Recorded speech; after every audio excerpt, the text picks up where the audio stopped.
자, 2교시 수업 시작하겠습니다, 여러분. 자, 일단 여러분들이 시작은 형식이라 그랬어요. 형식을 빨리 익히셔야 돼. 늦어도 4주 안에. 자, 실전반이니까 3주 안에는 끝나셔야 돼, 형식은. 처음 하신 분들 얘기하는 거예요. 기수강생은 내가 형식이 제대로 가고 있었나? 라고 생각을 하시면 돼요. 문제를, 형식을 알려드린 이유는 문제를 보는 순간 모르더라도, 모르는 문제여도 일단 구성을 할 수 있어야 되거든요.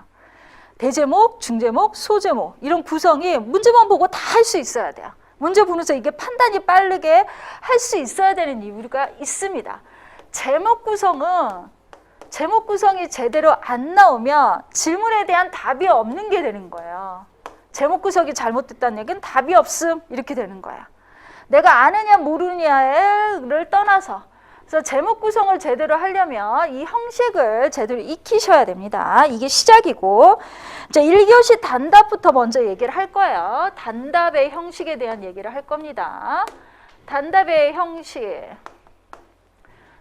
보시면 시작이, 단답형은 일단 문제를 보는 순간 판단하는 게 유형이 판단이 돼야 돼요. 어떤 유형이지? 라고 이거 보는 순간. 자, 주제어 찾기로부터 시작을 하는데 문제 아래 보시면 주제어가 뭔지를 판단하는 거예요. 자, 순서를 보면 일단 주제어를 찾는다. 주제어가 한 개냐 두 개냐?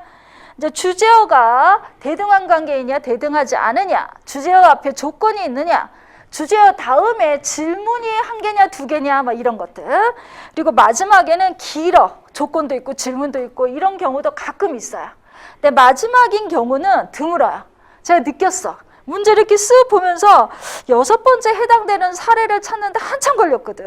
한참 걸렸거든요. 이번에 자료를 실전반이니까 다 제가 다시 한번 검증을 해봤거든요. 실전반에서는 어떤 문제 가지고 또 얘기를 해보지라고 생각이 돼서. 그래서 6번째 경우는 많지 않고 주로 주제어 하나 던지는 게 상당히 양이 많아요. 단어만 하나 툭 던지는 경우가. 그래서 이런 경우는 제목 구성을 어떻게 해야 되지? 이런 거를 빨리 판단할 수 있는 거를 제가 형식을 만든 겁니다. 이건 제가 이렇게 수업을 하는 게 여러분이 빨리 합격하는 비결이기 때문에 형식부터 알려주는 거예요. 딴 생각하기 전에 일단 형식부터. 혼자 공부하신 분들이 실수하는 게 형식을 제대로 안 해서인 거예요. 그리고 책만 공부하고 이론만 공부하면 시험에 붙을 거라고 착각들을 하시는 거야. 안 됩니다, 그게. 이제 형식에 대한 얘기를 할 거예요. 자, 도심열섬 현상이에요. 어번디드 아일랜드 도심열섬 현상. 자, 이 문제 5번 이상 나왔어요. 무조건 공부하셔야 되는 문제 가지고 우리가 얘기를 하는 겁니다. 물론 다 책에 있어요. 예제집에 있는 문제 가지고 얘기를 할 거예요. 도심열섬 현상이라고 지금 문제가 나왔으면 문제를 보는 순간 도심열섬 현상. 단답을 딱 받았더니 도심열섬 현상, 어번디드 아일랜드. 자, 이건 영어로 나오죠. 영어로도 문제 나옵니다, 여러분. 한글로 안 주고. 이거 김남춘 교수님이 잘하는데. 김남춘 교수님이 꼭 영어로 줘. 영어로. 근데 이 조경기술사 문제, 유관기술사 중에 조경기술사가 있는데요. 조경기술사하고 자연환경관리기술사가 문제가 중복되는 경우가 상당히 많아요. 저는 양쪽을 다 가르치니까 그거 볼 수가 있잖아요. 이번에 저쪽에 뭐 인벤토리 하나 나왔는데 그쪽 나왔는데 이거 뭐지? 그 온실가스 인벤토리 이 문제를 예전에 김남춘 교수님이 내신 적이 있거든요.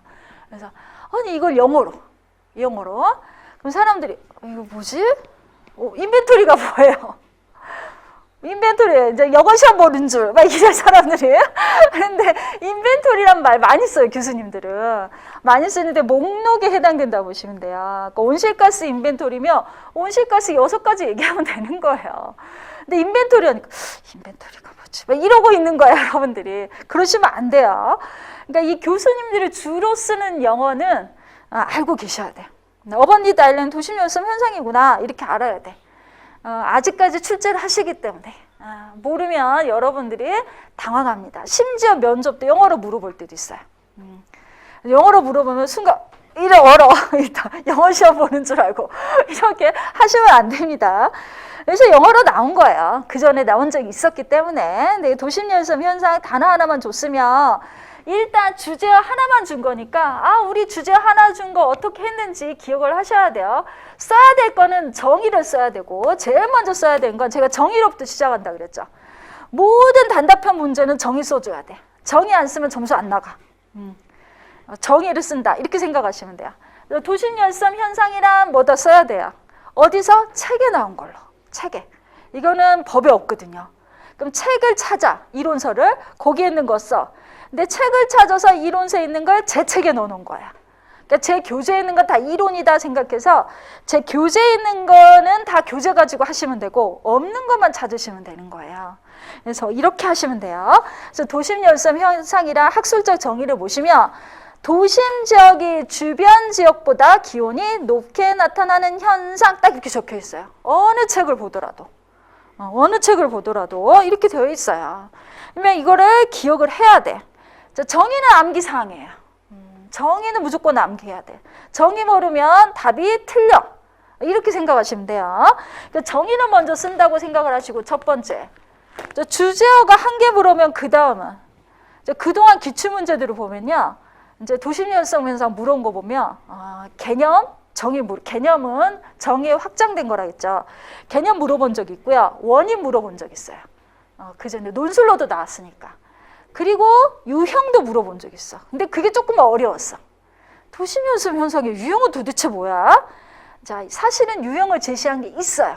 2003년도 책인가 뭔가 있어요. 근데 거기에 있는 유형은 현재 유형은 그렇게 보면 안 돼. 그래서 제가 그거 쓰지 말라 그랬어요. 그 옛날 책에 있는 그 유형은 현재 맞지 않아. 왜? 도심열섬 현상은 환경 문제잖아요. 예전에도 있었던 환경 문제가 지금도 환경 문제가 있는데 옛날 10년, 15년 전하고 지금하고 같아요? 여러분? 여러분 한번 떠올려 보세요. 아니 10년 전에 이렇게 습했어요? 여름이? 안 그랬죠?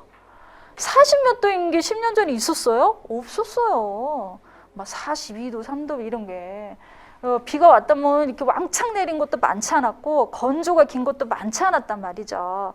그래서 10년 전에 뭐 책을 봤는데 이게 지금 현재 시점으로 10년 전 얘기, 특히 뭐 10년보다 더 돼, 15년 전 얘기, 이런 책을 보시면 안 돼요. 그래서 그렇게 유형을 쓰시면 안 되고 유형을 새롭게 잡으셔야 된다는 거예요. 그래서 그 책 보고 쓰지 말고 유형은 우리 현재 시점 기준으로 다시 잡아라. 이게 기술사예요. 판단은 정확한 책대로 쓰는 게 아니라는 거예요. 어떻게 그게 그 옛날 그대로 되냐는 거죠. 자, 그런 거를 파악을 해야 돼. 원인 있었고 유형도 있었고 그리고 뭐 특성도 있었고 그리고 물어본 게 뭐 방안 제시, 완화 방안 뭐 이런 거 물어본 적도 있었거든요. 저감 방안. 자, 이걸 판단해야지만 그 다음 쓸 게 정해져요. 그 다음에 원인 써도 되고 유형도 써도 되고 뭐 특성도 써도 되고 문제점도 써도 되고 이런 것들이 나오는 거예요. 그리고 마지막에 세 번째는 방안 제시 물어봤죠. 저감 방안, 완화 방안, 대책. 이렇게 시험 문제에 나온 적이 있었단 말이죠. 그 전에 기출문제를 보면서. 그래서 이런 내용을 쓰는 거예요. 단어 하나만 던져도 이런 내용을 써야 되겠다라고 생각하시면 돼요. 이렇게. 이게 이제 문제 보면서 바로 나와야 돼. 그래서 문제 보는 순간 그래, 이 문제는 정의 일단 쓰고 개념, 개념 썼으면 그 다음에 문제점 쓰고 원인 쓰고 유형 쓰고 근데 이걸 다 쓰면 단답형은 안 되겠죠. 다 못 써요. 단답형은 양이 있어요. 양이. 시간 안에 10분이라는 시간 안에 써야 될 양이라는 게 있는데 1.5페이지가 10분이에요. 1.5페이지가 10분. 한 페이지 쓰고 반 페이지 더 쓰면 10분 걸린단 말이죠. 그 안에 이 내용을 압축해서 쓰면 너무 많아서 이 중에 골라 써야 돼. 그래서 제가 2번, 3번 이렇게 구분한 이유가 있습니다. 다. 자, 1번과 3번 쓰고 이 중에 골라서 한 2개만 쓰는 거예요. 원인 유형 쓰거나 원인과 문제점 쓰거나 특성과 문제점 쓰거나 이런 식으로 다 이유가 있어서 하는 거야. 보통 한 3개 쓰면 돼. 3개. 이 3개가 제목 처리될 거야. 단답은 제목 처리가 될 거니까 뭘 써야지? 단답형에서는 3가지 제목이 나오는데 3가지 제목. 이런 걸 기억을 해야 돼요. 그러니까 0.5P에 해당되는 거 1번, 2번, 3번 이런 식으로. 이게 머릿속에 갖고 있어야 돼. 이게 형식입니다.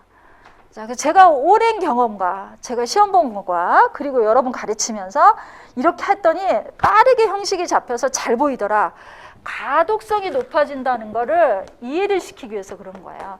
입체화시키고 가독성을 높여라 이런 얘기를 하는 이유가 잘 보여야지 채점하기가 쉽거든요. 채점하는 사람들이 쉽게 채점할 수 있게 해주는 게 형식입니다, 여러분. 자, 그러면 도심연습 현상이라 했고 원인 썼고 여기서 문제점 쓰고 방안 썼네 이렇게 썼잖아요. 개요를 슬쩍 보면 이렇게 썼어요. 그래서 개념 쓰고 원인 쓰고 문제점 쓰고 방안 쓰면 되는구나. 이게 이제 문제를 안 봐도 떠올라야 된다는 얘기예요. 이렇게 문제를 봐. 도심연습 단어를 툭 줬는데 뭘 써야 될지 모르고 정의 다 빼먹고 안 쓰고 방안도 안 쓰고 괜히 다른 거 쓴다든지 이러면 점수가 안 나간다는 거예요. 이게 이제 문제 보는 순간 판단되어야 될 것들이라는 거예요. 주제어 단어만 던지는 경우는 항상 기출문제나 이런 것들을 보면서 이거의 중요한 건 뭐다라고 바로 알고 있어야 돼요. 그래서 도심연습에서 기출문제 보면서 뭐가 나오는지 한번 파악할 거. 그런 의미에서 기출문제 정리가 도움이 됩니다, 여러분. 자, 그리고 이제 두 번째 유형은 주제어가 단어가 두 개인 경우가 있어요. 주로 최근에는 첫 번째 유형이 많지만 두 개 단어를 주는 경우가 있습니다. 점오염은 비점오염 이렇게 주제어를 두 개 주는 문제 유형이 있어요. 이것도 제법 많아요. 제법 많습니다. 교토의정사, 파리엽자 이런 거. 자, 이번 시험 문제는 외래종과 귀하종 이런 거 있네. 희귀식물과 특산식물 이렇게 있잖아요. 두 개를 비교하는 거. 세 개도 있어요. 자, 주제어가 한 개가 아니라 세 개. 육지와 육하, 건조와 이런 것들 있잖아요. 이런 거. 그러니까 주제어가 하나가 아니라 하나, 둘, 셋, 어떨 땐 5개 줄 때도 있어요. 주제어가 여러일 경우 이런 문제는 어떻게 써야 되는지 판단을 해야 돼요. 자, 이것도 3개만 뽑는다고 생각을 해보세요. 3개. 항상 3개. 유형에 대한 거. 자, 두 번째 유형에 대한 거라는데 3개를 뽑는다. 뭔가 문제를 보고 한번 이해를 해보시는 거예요.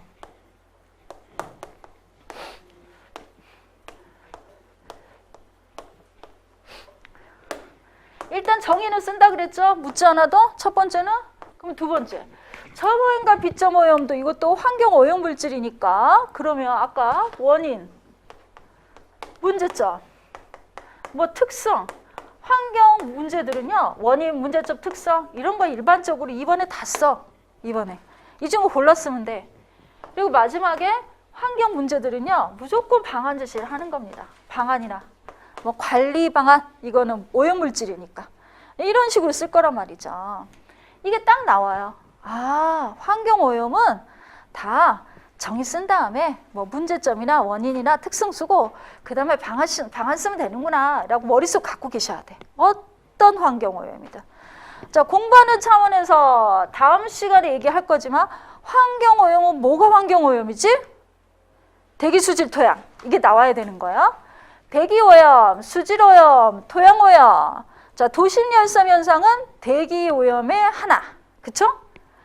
점오염과 비점오염은 수질오염의 하나.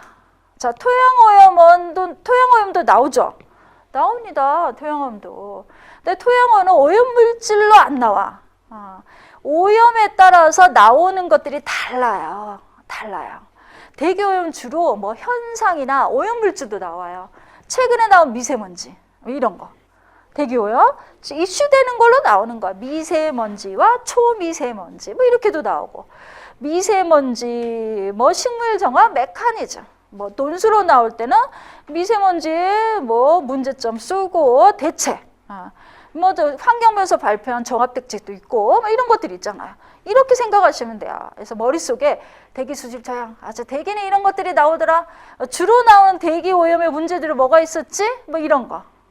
자, 2개를 뽑는다면 도심열섬 현상과 미세먼지만 공부하면 돼. 이걸 제가 알려드리죠, 이제. 자, 이 중에 다 공부하면 당연히 좋겠죠. 근데 주로 요거. 자, 오염 문제들은요. 환경오염의 문제들은 현재까지 해결되지 않는 거 위주로 나옵니다. 우선순위를 정하자면. 근데 현재 문제되지 않는 것도 가끔 시험 문제 나와. 그런 경우는 드문데요. 한 10년에 한 번 있을까 말까 한데 왜 그러냐면 출제원이 10년 전에 합격한 기술사가 있다면 이제 그런 분이 출제하면 이게 현재 이슈가 되는지 아는지 몰라. 그리고 그런 분들이 내면 그리고 그냥 옛날 문제 내는 거예요. 그래서 10년 전에 합격해서 이분들은 이제 그때 멈춰 있기 때문에 산성비 같은 문제 내요. 근데 산성비는 학부 교수님이 내셨다고 제가 들었어요. 환경공학 하시는 교수님인데 이제 처음으로 출제를 한 거예요. 기술사 문제를. 그래서 몰라가지고 책 읽는 것 중에 환경공학 하시는 분이니까 그런 것들을 갖고 오셨다는 얘기를 제가 들었거든요. 나중에. 그러니까 그렇게 내는 거예요. 그러니까 기술사 사정을 모르시는 분들, 실무도 모르시는 분들, 이런 분들이면 뭐야? 이런 게 왜 나와? 이래요. 산성비. 산성비는 안 나와야지 정상인데 산성비가 나오면 이상한 거예요. 사실은. 이렇게 생각하시면 됩니다. 그래서 미세먼지 아니면 도심열섬 현상. 자, 다음 회차에 나올 거야, 안 나올 거야? 나올 수 있어요. 나올 수 있어요. 왜? 해결을 못했잖아. 나오는 건 딴 게 아니에요. 해결을 못해서 나온 거야. 계속 나와, 계속. 대기오염 중에. 미세먼지를 심각성을 느끼셔야 돼, 느끼셔야 돼. 요즘에 제가 느끼는 것 중에 하나가 TV 프로그램 보면요. 환경에 관한 프로그램이 엄청 많아진 거 아세요? 그냥 뭐 예능 프로그램에도 환경 가지고 얘기하고 뭐 해도 환경 가지고 얘기하고 그럴 수밖에 없어요, 여러분. 왜냐하면 이 환경 문제에 대한 해결이 없어서는 앞으로 우리가 살 수가 없거든. 살아갈 수가 없어. 우리 어딘가에 고장나서 이제 그렇죠. 폐암방병률이 엄청 높잖아요. 별거 아닌 것 같죠, 여러분? 진짜 높아요. 예전 담배 피면 뭐 폐암이 아니에요. 지금 가만히 있어도 아무것도 담배도 전혀 안 피는데도 폐암 걸리는 상황이에요. 원인 모르는데 그게 미세먼지 영향이 제일 큽니다, 사실은. 그래서 이런 것들을 해결하지 않으면 안 되는 것들이 많다라는 거예요. 그래서인지 이슈되는 거 많으니 그런 걸 하는 거고. 자, 우리가 답지에 써야 될 거는 내용을 아느냐 모르냐에 따라서 환경 문제들을 무조건 정의, 원인, 문제점, 특성, 방안. 이 제목은 이렇게 내야 되겠다는 걸 빨리 갖고 시작을 하는 사람이 이제 속도가 나는 거예요. 그리고 그 다음 이제 들어갈 것들이 뭐냐. 정의면 이게 어디 있지? 이건 법에 있거든요. 법적 정의. 아까 도심연섬 현상은 책에 있다 그랬죠. 학술적 정의. 그러니까 법에 있다는 걸 아셔야 돼. 이제 공부해야 되는 거야. 법제처 들락날락 해야 돼. 법제처 들어가서 법을 잘 알아야 돼요. 근데 이것도 이제 법을 모르는 사람은 수질 및 수 생태계 보존에 관한 법률로 쓰시겠지. 물환경 보존법으로 바뀌었는데 이렇게 되는 거예요. 물환경 보존법이 있습니다. 수질오염 물질, 저오염원과 비저오염원이 있습니다. 그래서 그러면 물환경 보존법 법 얘기를 해주셔야 되는 거 법적 정의 그 안에 보면 뭐 명확한 위치에서 배출되는 오염물질, 수질오염물질, 배출 지점이 불명확한 데서 배출되는 오염물질 뭐 이렇게 정의가 아마 되어 있을 거예요. 산발적으로 배치는 오염물질. 정의는 거기서 찾아서 쓰고 그리고 원인 문제점 특성, 원인이 뭐냐 막 이런 거 쓰는 거예요. 자, 특정한 위치에서 배출되는 게 저오염원이잖아요. 그렇죠? 특정한 위치, 그럼 뭐겠어요? 공장이나 이런 데서 배출되는 거겠죠. 그렇죠? 공장 같은 데서 배출됩니다. 그러면 비점오염, 특정하지 않은 위치는 뭐겠어요? 이동하면서 배출, 자동차, 뭐 이런 거, 자동차. 그리고 경작하면서 하는 거, 비료, 농약, 뭐 이런 거, 그렇죠? 이런 것들이에요. 축산 폐수, 이것도 이제 옮겨 다니면서 하면 불특정으로 비점오염으로 얘기를 하거든요. 이런 것도 또 많아요. 이런 걸 다 생각을 하셔야 돼. 그래서 주로 하는 것들을 다 머릿속에 담고 있어야 되는 거예요. 그래서 가장 우리가 좀 적극적으로 하는 게 도로에서 배출되는 오염물질 하는 거를 좀 적극적으로 하는 편입니다. 비점오염은 잡는 거를 도시 안에서 자, 이게 문제라는 거예요, 여러분이 자꾸 생각을 해야 되는 게 어떻게 나올지 모르니까. 도로에서 왜 이렇게 오염물질이 많이 배출돼요? 도로에서. 자동차, 그쵸? 자동차 가면 바퀴에 달아서 거기서 나오는 게 있겠죠? 또 생각을 해봐야 돼요, 여러분. 도로. 미세먼지 하나에 작용을 해요. 미세먼지가 이렇게 딱 내려앉죠. 그럼 먼지가 쌓이잖아요.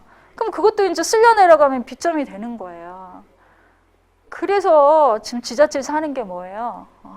그 미세먼지를 잡는 뭐 그 바람으로 해서 흡입하는 것도 있고요. 사수차들이 매번 돌아요. 새벽이면 돌아요. 이런 거 하면서 많이 줄었다는 얘기를 하거든요. 그럼 B점도 주는 겁니다. 이런 거 알고 있어야 돼. 그래야지 대안 제시를 하죠, 여러분. 대안 제시 때문에 이런 걸 알아야 된다는 얘기예요. 그래서 이렇게 해서 얘기를 하면 됩니다, 여러분. 그래서 방안 제시.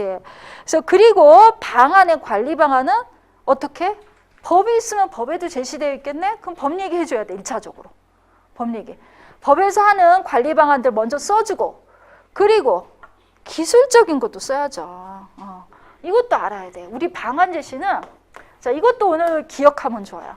법과 제도에서 얘기한 거, 그리고 기술로 얘기한 거. 환경오염은 이게 커요. 특히 이런 것들은. 수질오염이나 이런 게 커. 근데 마지막에 참여도 들어갈 수 있는 문제들이 있어요. 시민들이 적극적인 참여가 없으면서 참여가 큰 환경 문제를 뭐겠어요? 쓰레기겠죠, 쓰레기. 자원순환 문제. 이런 거 있습니다. 쓰레기 배출에 대한 거. 쓰레기 문제 안 나올 것 같아요, 여러분? 그것도 나와. 자연환경은요, 굉장히 섬세한 문제도 나와. 뭐 이런 게 기숙사 문제 싶은 것도 나와. 모기 문제도 나온 적 있다고 제가 말씀드리지 않았어요? 모기의 발생 원인과 방안 제시, 대책에 대해서 기술하시오. 논술 문제 나온 적 있습니다. 모기가 왜 이렇게 발생을 하는지, 뭐 이런 거, 모기의 특성, 뭐 이런 거 알아야 돼. 평소에 좀 생각을 한 사람은 쓸 수 있었을 거고, 평소에 생각을 안 하면 처음 나왔을 때 다들 당황했지나 그냥 아는 논리대로 풀면 합격할 수 있는 거예요. 그거 풀고 우리 수강생이 합격을 했어요. 그때 2명 뽑은 거 알아요? 그때가 최저의 합격이죠. 저 때 1명 뽑아가지고 난리였는데 그 다음에 2명을 뽑은 거야. 제가 강의하는 도중에. 그 중에 1명이 우리 수강생이었어. 야, 좀 너무해. 2명 뽑는 거. 그때는 또 응시생도 많았는데. 예, 그런 경우가 있다는 거예요. 근데 합격생들은 그런 문제 두려워하지 않고 그냥 풀어야 돼. 선택할 거 없거든. 그래서 이렇게 이해하시면 돼요. 평소 좀 생각을 하면 풀 수 있다니까요. 이렇게 이런 문제를 풀 줄 알아야지 합격을 하는 거예요. 제대로 풀었는지 어쨌는지 모를지라도 다 대안되시려 합니다. 그래서 방안은 법이냐 기술이냐 어떤 경우는 참여도 있을 수 있다. 모기가 참여가 있을 수 있겠어요? 모기 문제는? 안 되겠죠? 우리가 노력을 한다고 뭐 뭘 되겠어요? 그러니까 문제에 따라서 이 중에 골라서 해야 된다는 얘기예요. 법이냐 기술이냐 참여냐 이런 거를 생각을 하시면 됩니다. 자, 주제어가 2개인 경우를 얘기하면서 지금 얘기를 했는데, 자, 그런데요, 주제어가 2개인 경우는 형식이 하나가 또 있어요. 자, 보통 주제어를 2개 주면 이게 2개의 차이점을 알고 싶어야 돼요. 출제의도는 그게 깔려 있어. 점의어인가 비점어이나 차이점이 뭐야? 비교하라는 뜻이 깔려 있어. 주제어 2개를 물어볼 때는. 그걸 알아야 돼. 출제자의 의도를. 그럼 2개의 차이가 뭐지? 라고 차이점을 쓸 때는 표 처리를 보통 합니다. 비교니까. 표라는 형식을 익히셔야 돼요, 여러분. 기숙사는. 표를 잘 그리면 잘 그릴수록 압축답지가 돼서 형식으로 점수가 나가요. 형식이 좋으면 점수가 좀 더 나가. 이것도 있어요. 아닐 것 같아요? 있어요. 특히 단답은 어차피 양을 많이 못 쓰니까 압축답지 써야 돼요. 또 어떤 분들은 모든 문제를 표 들어간다고 얘기해요. 훈련이 되면 매 문제마다 표 들어가요. 그럼 형식으로 좋아집니다. 그건 교수님들 하는 얘기라서 제가 얘기를 해드리는 거예요. 그래서 표를 그린다. 2개가 같으면 이렇게 생각하시면 됩니다. 자, 3번째, 환경 용량과 환경 수용량 문제. 자, 이것도 주제어가 2개죠. 근데 차이점이 있어요. 주제어가 2개긴 하는데 이거는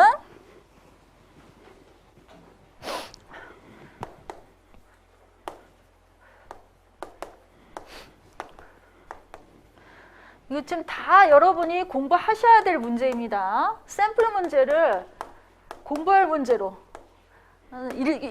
첫 시간에 하면 좀 줄 거 아니에요. 그래서 이게 뭐지? 라고 하시면 빨리 공부하셔야 돼. 주제어가 2개인데 이게 아까는 점오용과 비점오용은 서로 대등한 관계였다면 이거는 어느 한쪽이 커요. 이게 더 큽니다. 이게 더 커요. 이게 더 큽니다. 개념적으로 보면. 환경 용량 안에, 수용력이 환경 용량 안에 포함되어 있어. 이럴 경우가 있어요. 주제어를 2개 줬는데 2개 대등하게 쓸 수 없어. 그러면 표 처리 안 돼. 표 안 돼요. 표 하시면 안 돼. 글로 그냥 쓰셔야 돼. 형식으로는. 쭉 설명하면 돼요. 쭉 설명하는 식으로. 이걸 빠르게 판단해야 돼요. 가끔 이거를 판단 못해서 비교 표 처리하시는 분들이 있으신데 뭐 모르면 어쩔 수 없고 보는 순간 아, 얘는 아는 게 모르니까 이제 어떻게든 형식으로 대충 뭉갰구나라고 이제 되는 거죠, 여러분은. 그래서 이 경우는 환경 용량이 큰 개념입니다. 수용력과 뭐 하나가 더 있어요. 한계 용량이 있는 게 환경 용량. 자, 환경 용량은 환경 수용력과 한계 용량을 포괄한 개념이다. 당연히. 그래서 환경 수용력 플러스 한계 용량 이렇게 개념은 정의는 암기해야 돼. 그러면 환경 수용력이 뭐고 한계 용량이 뭔지 또 한번 설명해야 되겠네? 설명해야죠. 설명해야 됩니다. 수용력은 생태, 물리, 사회적 수용력의 수적인 개념을 가진 거예요. 수의 개념을 가는 물리, 사회, 생태. 우리는 주로 생태적 수용 능력만 얘기하지만 물리, 사회도 생각하셔야 돼. 자연환경 관리라 그래서 생태만 생각하느냐? 아니에요. 물리도 사회도 생각을 하셔야 됩니다. 자, 한계 용량은 뭐예요? 한계 용량. 한계 용량은 자연 능력의 한계치를 얘기하는 거예요. 한계 용량은 자연 능력의 한계치라고 생각을 하시면 돼요. 자, 그러면 이걸 의미를 알고 설명을 했어. 정의를 무조건 하셔야 되니까. 자, 정의했어. 그러면 또 뭘 한대? 라고 생각하니까. 정의는 다 내렸잖아요. 정의. 이것도 정의. 똑같아. 시작은 다 정의예요. 정의했죠. 그 다음 뭘 하냐는 거죠. 환경 용량. 그러면 기억이 안 나면 보통 모르면 써야 될 제목이 뭐냐면 특성 아니면 내용이에요. 두 번째 뭐 쓰지? 몰라. 그럼 특성이나 내용 써야지. 그 환경 용량의 내용, 그러니까 이론적인 부가 설명을 하면 내용이나 특성을 쓰면 돼. 제목이 기억이 안 나면 세 개를 뽑으라 그랬으니까 이렇게 쓰는 거예요. 그리고 알면 또 뭘 알면 쓸 수 있는 것들 있죠. 알면 쓸 수 있는 거. 산정 방법. 환경 용량이나 환경 수용력을 산정을 해서 뭐 생태적 수용 능력이 얼마이니까 이 안에 우리는 뭐 자연공원을 이용을 해야 된다든지 뭐 이런 거. 자연공원과 그거 나왔어. 적용기술에서 그거 나왔어요. 그런 거. 그래서 별거 아닌 문제도 그것도 뭐 어렵지 않은데 뭐 이런 것들이 어렵지는 않은데 법 얘기들이지만 자, 그러면 그 얘기를 환경 용량 산정 방법을 썼어요. 알면. 그러면 환경 용량을 산정할 때 대표적으로 많이 쓰는 게 발자국이에요. 발자국은 생태적 발자국, 단소 발자국, 물 발자국 이런 게 있는데 환경 용량 산정에서 제일 많이 쓰는 거야. 그러면 발자국들 그 써야지? 그 썼어. 그리고 여기에는 또 에너지 분석이나 시스템 다이나믹스가 있는데 이거는 우리가 일반적으로 많이 쓰진 않고 학술적으로 많이 써요. 에너지 분석이나 뭐 이거 시스템 다이나믹스도 학술적으로 씁니다. 그래서 이것까지 알면 더 도움이 되겠죠. 근데 모르면 발자국만 쭉 설명해도 돼. 그리고 여기 없는 얘기 하나 해볼까? 이건 책에 제가 적혀 있는 거고 환경 용량과 환경 수용력을 썼어. 근데 환경 용량의 산정 방법 썼는데 환경 수용력의 문제가 뭐가 있었는데 예전에 기출문제. 기출문제 중에 그런 게 있었을걸요? 생태적 탐방 공간인가? 여기에 뭐 환경 수용력의 산정을 고려한 뭐 생태적 탐방 공간의 이용 뭐 이런 문제, 논술 문제가 있었을 거예요. 그럼 그 논술 문제를 혹시나 내가 공부를 했다. 그 얘기 쓸 수 있어요, 여기다가. 공부한 게 있으면. 책에 있는 거, 제 이론서에 있는 거 딸딸딸 암기해서 쓸 게 아니라 환경 수용력과 관련된 거. 환경 용량이 이러하고 수용 능력이 이러하니 그 얘기는 뭐냐면요. 생태 보건과 또는 보전 지역에 어떻게 적용하는 거예요. 적용에 대한 얘기예요.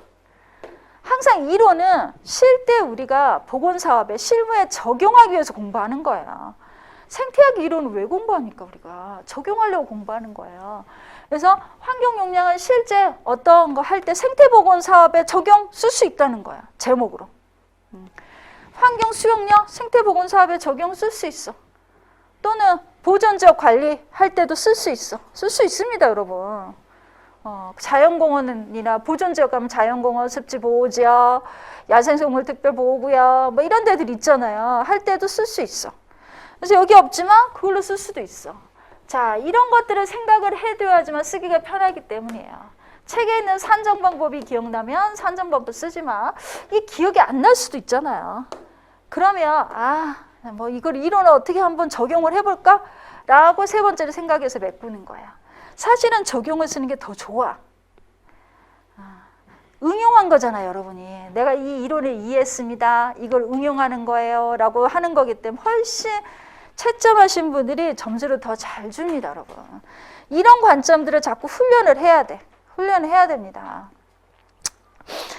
자, 또 보겠습니다. 그리고 뭐 필요성 같은 것도 쓸 수 있어. 아니, 이 이론을 왜 공부해요? 를 하려면 필요성을 써두면 되겠죠. 환경 역량과 환경 수용력이 왜 필요한지를 쓰는 거예요. 보건사업 할 때 우리가 공부한 이유들이 있거든요. 이런 이론은. 그래서 뭘 써야 될지를 빠르게 판단해야 돼. 이게 다 제목으로 나올 것들이에요. 이게 세 가지 지금 계속 단답은 얘기를 합니다. 주제어가 두 가지 대등하지 않기 때문에. 자, 그러면 네 번째 유형 한번 볼까요? 네 번째 유형.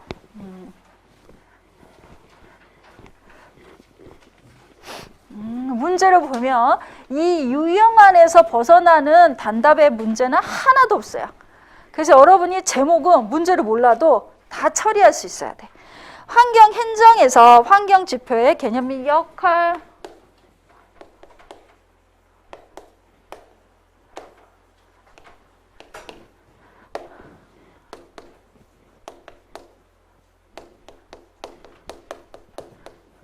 문제가 길죠? 문제가 길면 뭐가 있는 거예요, 이게. 길면 뭐가 조건도 있고 뭐가 있는 거야, 길어. 자, 사실은 이게 조건이라고 할 수 있네. 문제가 길다 싶으면 조건이 하나가 있고 이게 조건이고요. 이게 주제어입니다. 이게 질문 내용이에요. 질문 내용. 길었다 그러면 이런 형식이 가끔 있어요. 10%가 채 안 돼요. 별로 많지는 않아. 일단 주제어 찾는 거를 하셔야 돼. 문제가 길면 주제어부터 빨리 찾아야 돼. 보통은 환경 행정이 주제어라고 착각하시면 안 된다는 거를 제가 얘기를 하는 거예요. 그러니까 환경 행정을 쭉 설명을 하고 환경 지표를 쭉 설명을 하고 이걸 너무 많이 설명을 해버리면 뒤에서 물어본 출제자의 의도는 질문 내용이 있는 거예요. 환경 지표의 개념하고 역할을 물어봤어. 물론 조건이 환경 행정. 환경 행정이 아닌 얘기는 하지 말란 얘기예요. 이게 문제를 보면서 판단해야 돼. 이게 안 되면 여러분이 이제 또 산으로 가는 답을 쓰겠지. 환경 행정에서 환경 지표의 개념이 역할이면 여기서 써야 될 건 개념이 정의 확장되거나 생각하시면 돼요. 여기서 아예 개념을 물어봤으니까 정의 플러스 뭔 얘기 덧붙이면 돼요. 그래서 이렇게 이해하셔야 돼요. 자, 그리고 그 다음에 역할을 물어봤네. 여기서 2번. 자, 물어본 건 이렇게 제목으로 처리해 줘야 돼. 제목으로 처리 안 하면 답이 없음. 질문 내용의 개념과 역할이니까 개념과 역할은 제목으로 들어가야 되네. 그걸로 그냥 다 물어본 거 두 가지니까 두 가지만 쓰면 안 되나요? 그래도 돼요. 두 가지만 쓰고 한 페이지만 처리해도 돼. 근데 내가 이거 조금 환경에서 환경 지표에 대해서 할 말이 많은데 그럼 뭘 더 쓸 수도 있어요. 개념과 역할이 이런데 어디서 활용되는지 아까 적용 쓴다 그랬죠. 이것도 활용 쓸 수 있어요. 환경 행정에서 환경 지표의 개념, 역할, 활용 방법, 뭐 활용 방안 이런 거 써도 돼. 근데 저는 써줬나? 안 써줬네. 역할까지만 썼네. 그 대신 잔뜩 앞에 내용을 많이 써줬네. 이유는 여러분들이 개념을 정확히 모르는 경우가 있어서. 개념을 충분히 설명하면 이것도 상당히 양이 많거든요. 왜? 물어봤으니까. 자, 개념 쓰라 그러면 개념 많이 써야 돼요, 여러분. 물어봤는데 이것도 정의는 두 줄만 쓰라 그랬어. 습관처럼 두 줄로 요약하고 안 써. 안 된다니까요. 개념으로서 많이 써야 돼. 이거 생각을 하셔야 돼. 그래서 개념으로 쓰는 거야. 자, 환경행정은 행정이니까 뭔 얘기를 할까? 법에 있을 것 같지 않아요? 법에. 환경행정. 이게 제가 법에서 찾았을 거예요. 법에서. 환경정책기본법이나 환경지표, 환경기준 뭐 이런 건 보통 법에 있습니다. 근데 법적 정의는 아니지만 환경정책기본법에서 기본 이념이 제시되어 있다. 환경행정에 대한 내용은 거기 있어요. 이런 거를 알아야 돼.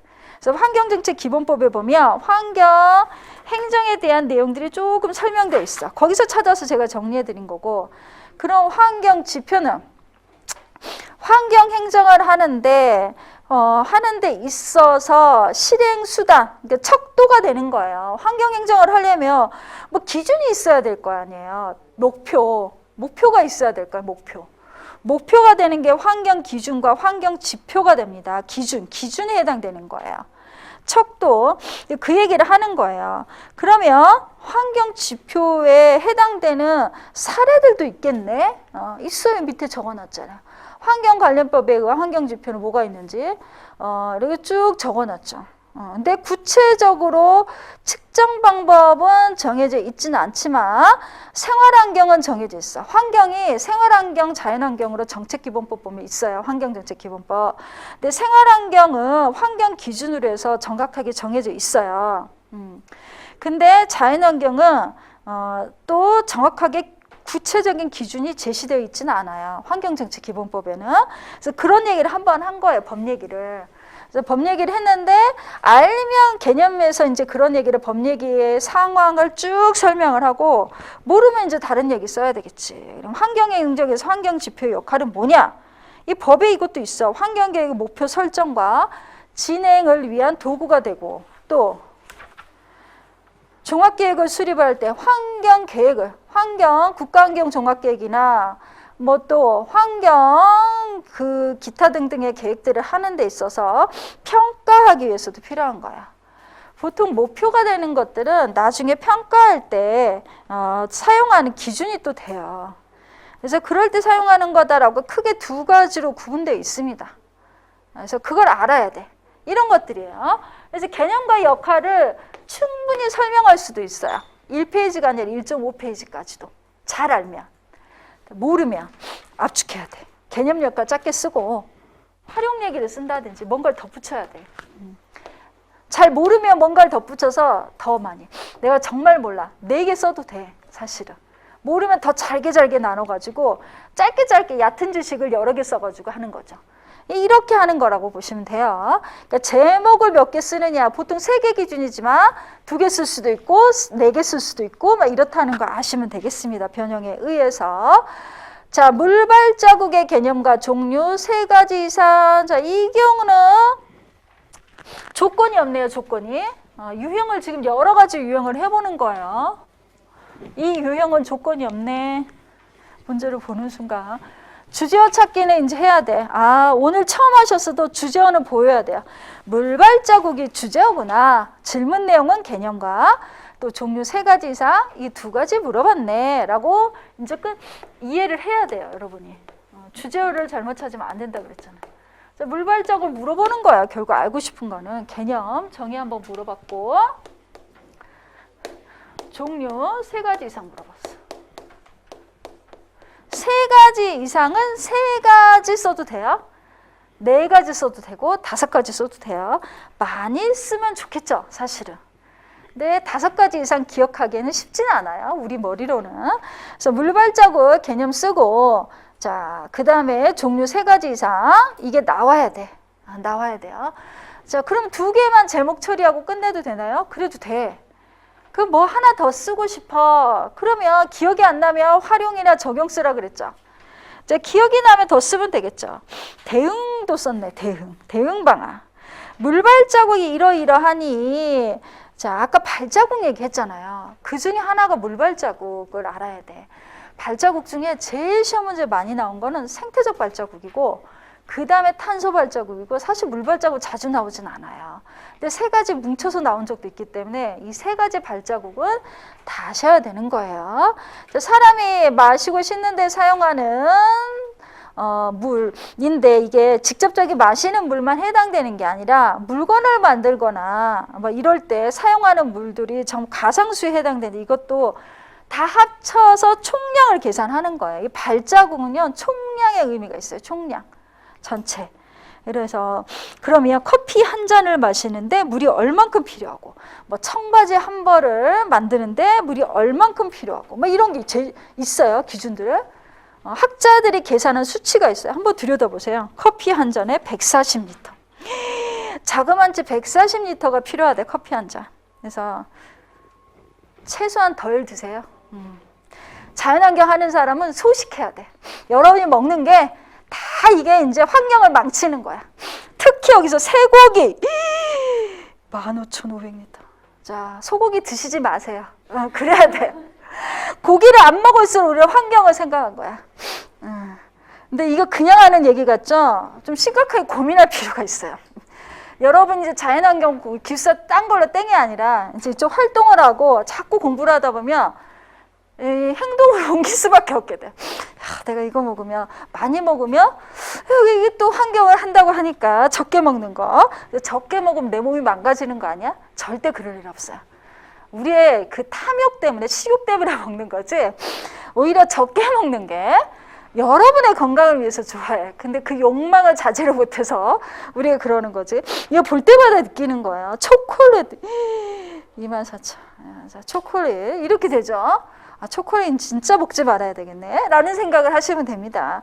그것 때문에 이걸 제시를 해놓은 거예요. 그래서 이런 걸 제시를 하면 지금 먹지 말아야 되고 사용하지 말아야 되고 소비를 줄여야 된다는 얘기네. 사실은 그래요. 사실은 원리는 그런데 쉽지 않지. 그럼 물발자국이나 대응 방안은 뭘 하면 되죠? 녹색 소비를 하면 돼요. 녹색 소비. 이거 여러분이 심지어 녹색 소비 안에 예를 들자면 금방 제가 얘기한 거 그래 식욕을 줄이래, 탐욕을 줄이래. 그런 얘기 쓴다 해서 답이 틀린 게 아니에요. 맞는 거예요, 사실은. 우리가 평소에 생각하는 생활 속에서 하는 얘기들 여기에 다 나와요. 생태적 발자국, 물발자국, 탄소 발자국. 그래서 이거에 대한 실천하는 사람들을 보면 환경에 이 지구는 잠시 우리가 머물다 가는 곳인데 빌려 쓰는 거라고 얘기를 해요. 환경하는 사람들이.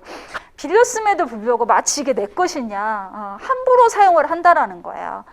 공유주의 비극만 있는 게 아니에요. 인간들이 자연을 함부로 사용을 하면서 점점 지구는 병들어 간다고 얘기를 하거든요. 남은 사람들에게는 더 심각한 지구가 망가진 지구를 주게 되는 되거든요. 이게 결과적으로 물발자국만이 아니라 우리가 지금 점점 이거 코로나가 살면서 태어나서 이날까지 이런 전염병이 있을 거라고 생각해 본 적이 없잖아요. 우리는. 현대판 패스트잖아. 패스트. 이렇게 많은 사람이 죽어? 이렇게 의학기술이 발달했는데 이런 생각을 해보세요.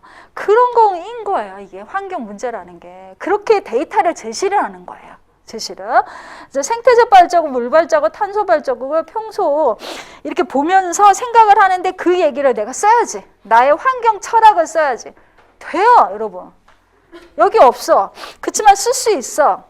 논술이면 무조건 써야 돼. 개인적 실천 이렇게 썼지만 이걸 다른 단어로 표현할 수 있는 거야. 사실은 녹색 생활 실천 이렇게 썼지만 제가 여러분이니까 소극적으로 썼지만 가장 중요한 건 녹색 생활의 혁명이라는 얘기를 해요.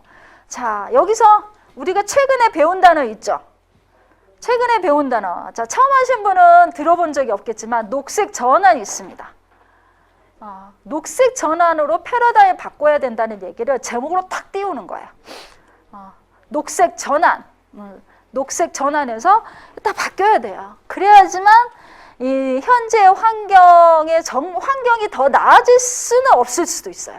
여러분, 굉장한 노력과 에너지와 그리고 사람들이 다 바뀌어야 정치도 바뀌어야 되고 사회도 바뀌어야 되고 그 얘기를 하는 게 녹색 전환이에요. 녹색 전환 자료는 이전에 정규반 수업할 때 제가 자료를 올려놨거든요. 관심 있으시면 녹색 전환이란 책을 사서 보세요. 환경부에서 했던 거를 엮은 책이 있거든요. 그걸 보시면 그걸 큰 패러다임이기 때문에 문제 풀 때마다 녹색 전환을 구석구석 써야 돼. 그러면 이번에 쓸 수 있는 문제는 없었을까? 예를 들자면 생태적 엇박자의 개념과 사례가 단답히 1번 문제였죠. 그게 3번 제목으로 녹색 전환 얘기 썼으면 점수 나가요. 생태적 엇박자가 왜 생기는데요? 원인이 뭐예요, 원인이? 인간이 미치는 이런 환경 오염 때문에 생태적 엇박자가 많이 생기는 거예요. 근데 개념과 사례 물어봤으니까 탈락 그것만 써? 여러분의 철학이나 소신을 쓰는 게 쓸수록 좋은 거예요. 개념적인 거는 특히나. 아마 분명히 그 얘기를 쓰신 분도 있을 수도 있어요. 그러면 점수가 더 나간다는 기억을 하셔야 돼요. 이렇게. 그래서 녹색 전환은 어떤 문제도 쓸 수 있는 거예요. 그래서 제가 처음에 개념을 공부하라고 시킨 거예요. 녹색 전환 공부 좀 하세요. 자, 이번에 시험 문제 나온 그린 뉴딜. 그린 뉴딜 있죠? 도시, 생활, 공간, 네? 어떻게 하라 그랬어요? 이거를 그린 뉴딜이라는 게, 자, 그린 뉴딜이 뭔지를 다시 생각을 해보세요. 정책적으로 이제 환경 정책으로 바뀌어간다는 얘기예요. 개발 지향적인 거를 좀 더 환경에 그린으로 부응시킨다는 얘기예요. 그린으로. 그러니까 산업을 디지털이나 디지털 뉴딜도 있지만 이런 게 아니라 그린으로 부응을 시키겠다. 녹색 산업으로 이 얘기를 하는 거거든요. 그 녹색 산업 안에 여러분들이 하는 실무적 내용들이 포함되어 있는 거예요. 그거를 떠올리면서 생각을 해보는 거예요. 아, 그러면 그 문제를 여기다 쓰면 안 되나? 쓸 수 있어요. 쓸 수 있어요. 이렇게 자꾸 연결시켜야 되는 거예요. 이런 걸 하면 할수록 이제 암기할 양이 주는 거예요.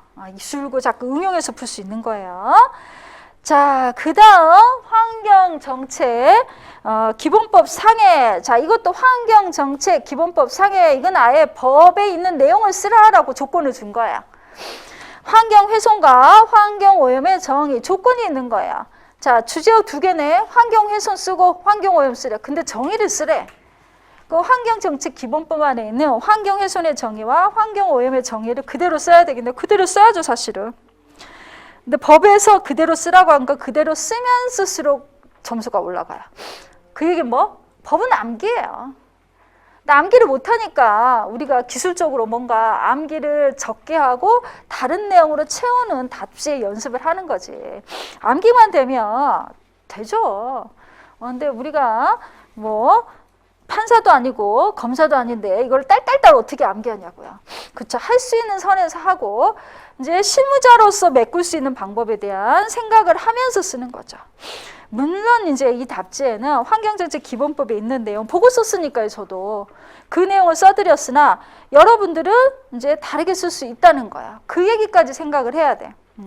환경훼손 정의 쓰고 환경오염 정의 써놨고 환경정책 기본법 목적 이것만 써놨잖아요. 예저의 집에는 이론대로 써야 되니까 그런 거고. 자, 그러면 답지라면 환경훼손과 환경오염의 정의가 환경정책 기본법상에 이렇게 되어 있네. 그러면 훼손에 대한 걸 어떻게 자연환경 훼손, 표토유실 뭐 이런 게 훼손이라 생태계 질서 교란, 생태계 교란 이런 게 훼손이고 그리고 환경오염이 또 이런 게 있다. 자, 그러면 그 다음에 뭐가 있겠어요? 훼손과 오염에 대한 정의가 있는 이유가 뭐예요? 훼손을 저감하고 오염을 방지하고 이런 게 있을 거 아니에요. 그러니까 환경훼손과 환경오염은 이러한 것들이 있으니까 이에 대한 이제 법 얘기만 달랑 쓸 게 아니라 환경훼손과 환경오염을 저감하는 방법에 대한 얘기를 크게 또 쓸 수 있어요. 여기 뒤에다가 저감 방안, 그 방지 방안 뭐 이런 것들 쓸 수 있다는 거예요. 쓸 수 있습니다, 여러분. 그걸로 메꾸시는 거예요. 이거 정의를 많이 못 쓸 경우에 그렇게 쓴다는 걸 기억을 하셔야 돼요. 여기까지가 단답형, 유형, 형식에 대한 얘기 끝입니다. 자, 그러면 단답형 형식을 못 얘기했어요. 한번 이제 떠올려 보세요.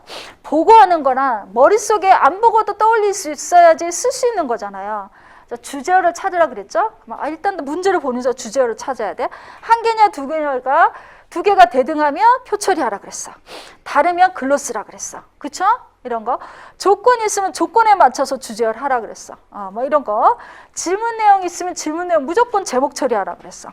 이런 걸 기억을 해야 돼. 안 보고도. 문제 보고 이제 헷갈려? 조건인지 주제어인지 헷갈려? 그러면 답이 틀려버리는 거예요. 이렇게 생각하시면 돼요. 자, 형식은 그러면 다 하신 거예요. 단답형을 문제로 보는 순간 어떤 문제를 들이대도 이거 문제의 주제는 이거야. 그러면 뭘로 제목을 처리해야 돼. 이런 거 그냥 끝났어야 돼. 즉 제목 처리 중에 대제목을 얘기할 거고요. 중제목을 얘기할 거고요. 소제목을 얘기할 거란 말이죠. 자, 지금 얘기한 건 대제목과 중제목 끝났어. 몰라도 쓸 수 있는 게 대제목과 중제목이야. 자, 소제목은 공부해야지 쓸 수 있어. 소제목은. 그 해당되는 내용, 이론에 맞는 키워드가 여기에 나와야 되기 때문에. 키워드는 전문 용어니까 공부해야 돼. 뭔지를 알아야 될 거 아니에요. 이제 공부를 하고 이제 소제목을 뽑아주면 되는 거예요. 소제목은. 이런 걸 판단을 하셔야 됩니다. 그래서. 자. 그 다음에 이제 논술형으로 넘어갈 거예요, 여러분.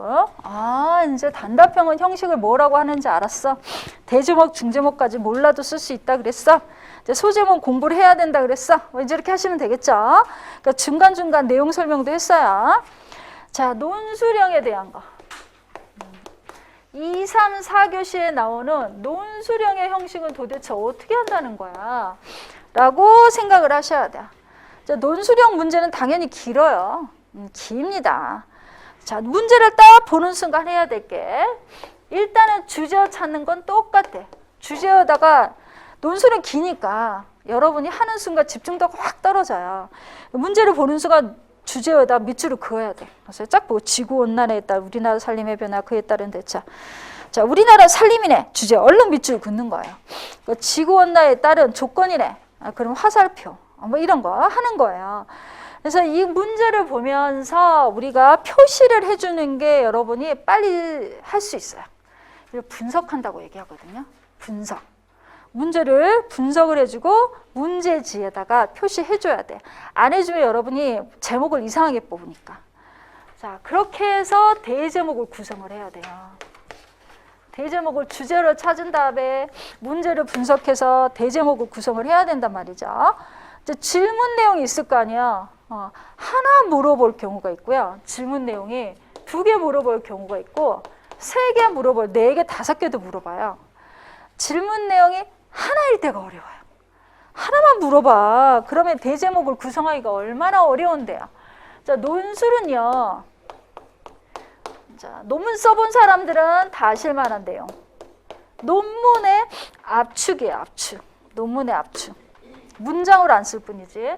자, 1번 서론, 5번 결론. 이게 본론이에요. 이렇게 됩니다. 자, 논술에서 논문 쓸 때 우리가 2번은 이론적 배경 쓰죠. 그리고 이제 연구 주제에 맞는 내용은 여기에 쓴단 말이죠. 이렇게 쓴단 말이에요. 자, 근데 답지에서는 어떻게? 서론 같고 결론 같고 이론 배경 같아. 근데 여기에 정의 하나가 들어가. 이해. 다른 말로 개념. 잔답하고 똑같이 논술도 주제에 대한 개념이나 정의를 무조건 써야 돼. 이거 써야 됩니다. 2번에. 그리고 이론이나 배경 얘기를 써주는 거예요. 3번은 물어본 거를 여기다가 올려야 돼. 제목을. 물어본 거를. 자, 여기서 물어본 게 우리나라 살림의 변화와 그에 따른 대책인데 2가지 물어봤어요. 그러면 여기에 우리나라 살림의 변화가 무조건 나와야 돼. 자, 그에 따른 대책이니까 그에 따른 대책. 4번에. 2개 물어봤으면 3, 4로 나눠서 쓰면 돼. 제목을. 대제목을. 근데 1개 물어봤으면. 자, 일단 문제를 바꿔볼게요. 지구온난화에 따른 우리나라 살림의 변화에 대해서 설명하시오 라고 나왔다 쳐봐요. 이 하나만 물어봐요. 그러면 3번에 써 일단. 우리나라 살림의 변화를. 묻지 않았어도 4번에 대책 쓰는 거예요. 아니, 이전에 기출문제가 대책까지 나왔는데 이번에 하나만 물어봤어. 자, 논술에서 이번에 기출문제 중에 예를 들자면 뭐 되게 기본적인 거 가지고 물어봤다 쳐봐요. 그런 게 뭐가 있을까? 하나 물어본 게 야생동물의 서식지 구성요소를 설명하라. 하나만 물어봤네? 야생동물의 서식지, 야생동물 알아? 서식지 알아? 구성요소 알아? 모르는 단어 있어요? 상식적으로? 없죠. 그렇죠? 그럼 야생동물의 서식지 구성요소 하나 물어봤는데 이거 3번 대제목. 3번인 거야. 자, 여기서 주제어가 뭐예요? 주제어.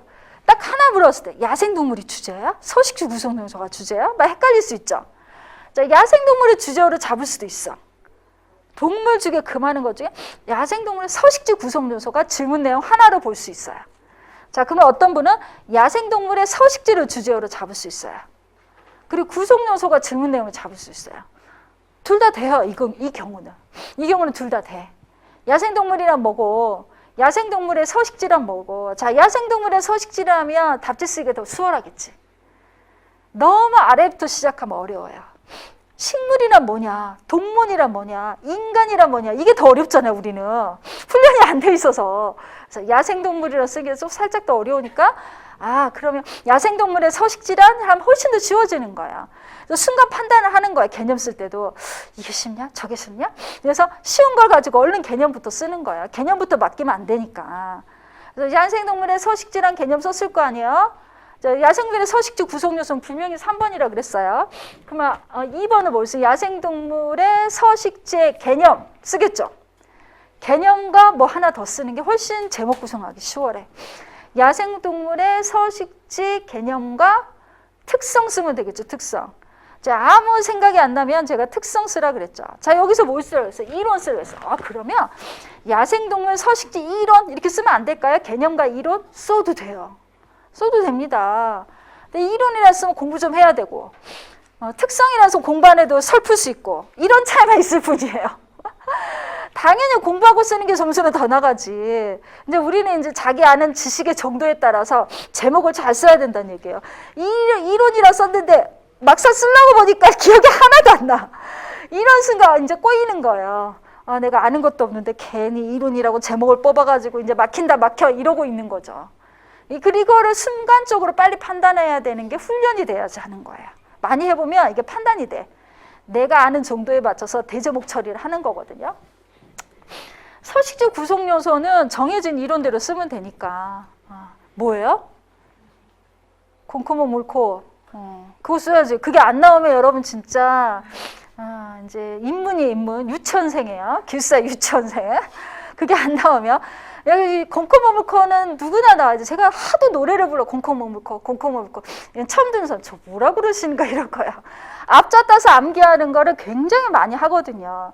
너무 기초는 앞자를 따서 자꾸 반복하면서 해야지만 우리가 익숙해지기 때문에 콩콩목목코를 풀 수 있는 문제가 너무 많거든요. 서식지 문제가 너무 많이 나와. 그래서 그런 거예요. 이건 야생동물이지만 동물 중에 하나의 분류군, 하나의 종으로 해서 나와버려.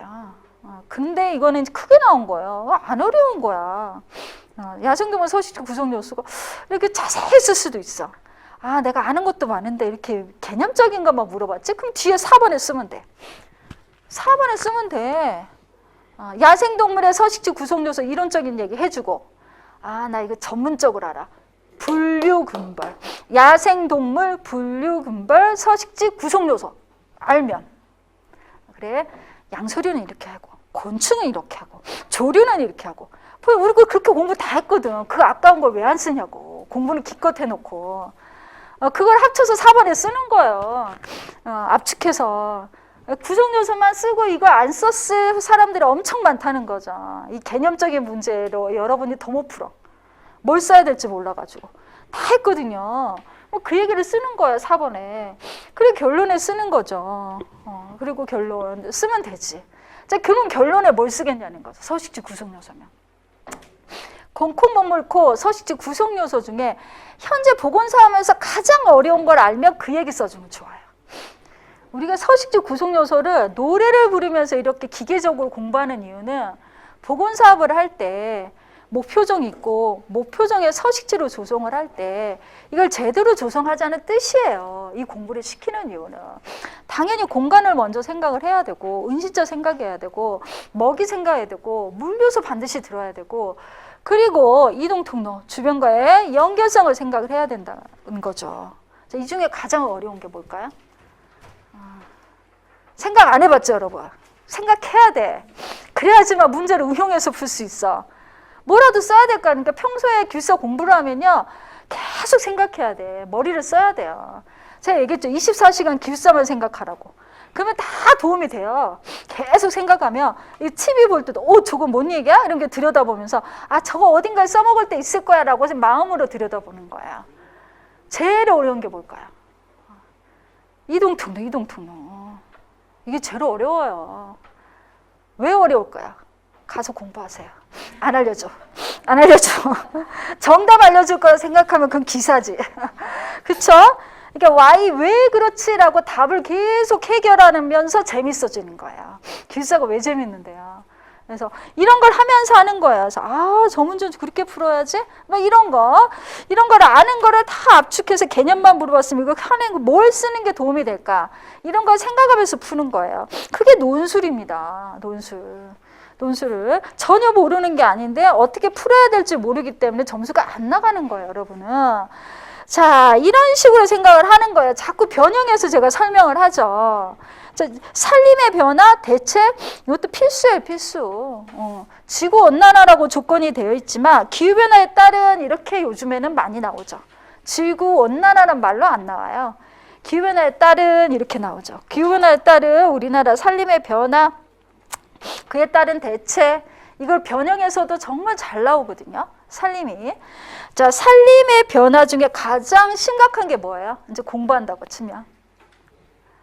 수직적, 수평적, 이 이론으로 나눠서 생각을 해야 돼요. 산림의 특성을 알고 있어야 돼. 우리나라 산림의 특성을 수직적 산림의 분포가 어떻게 되는지, 수평적 산림의 분포가 어떻게 되는지 알고 있어야지 되는 거예요. 수직적, 수평적은 뭐야? 산을 이렇게 보고 지리산 하나 떠올리면서 위로 올라가는 게 수직적. 수평적은 여기서부터 서울로부터 저기 제주도까지 생각하는 거. 위로는 북한은 모르니까 북한 사정은 대충 이렇게 생각을 하는 거, 그게 수평적이에요. 근데 뭐가 달라져요? 이제 다 알아. 이제 이렇게 얘기하면 다 알아요. 위로 올라갔더니 요즘에 계속 이제 고산대 수종들이 점점 고사하고 있잖아요. 고사 원인을 찾고 왜 고사하는지 그 모니터링하고 AI 기술 이용하고 이런 것들 한단 말이죠. 이게 고산 수종은 사라질 수밖에 없어요. 얼만큼 빨리 사라지느냐, 향후 10년 안에 사라지느냐, 20년 안에 사라지느냐, 30년이냐, 50년이냐, 이런 차이만 있는 거예요. 사라지기 전에 열심히 가봐야 되는데 가지도 못하고 산도, 그쵸? 못 본 지 오래됐어. 못 본 지 오래됐어. 지리산 너무 가고 싶더라고요. 최근에 공단에 어디서 나왔지? 지리산 국립공원에 장토목 대피소에서 일하시는 분이 거기서 예능 프로그램에 나왔다. 예능 프로그램에서 장토목 대피소에서 일하신 분을 취재를 하는 게 있었거든요. 들여다보는데 너무 가고 싶다. 출근하는데 아침에 서울에서 출근한대요. 서울에서 거기까지 가는데 3시간.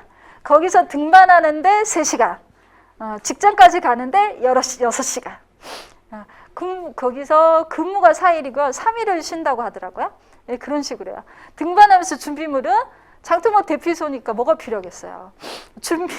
부식들, 먹는 것들. 그걸 등산배낭에 메고 그리고 오르더라고요. 이렇게 하더라고요.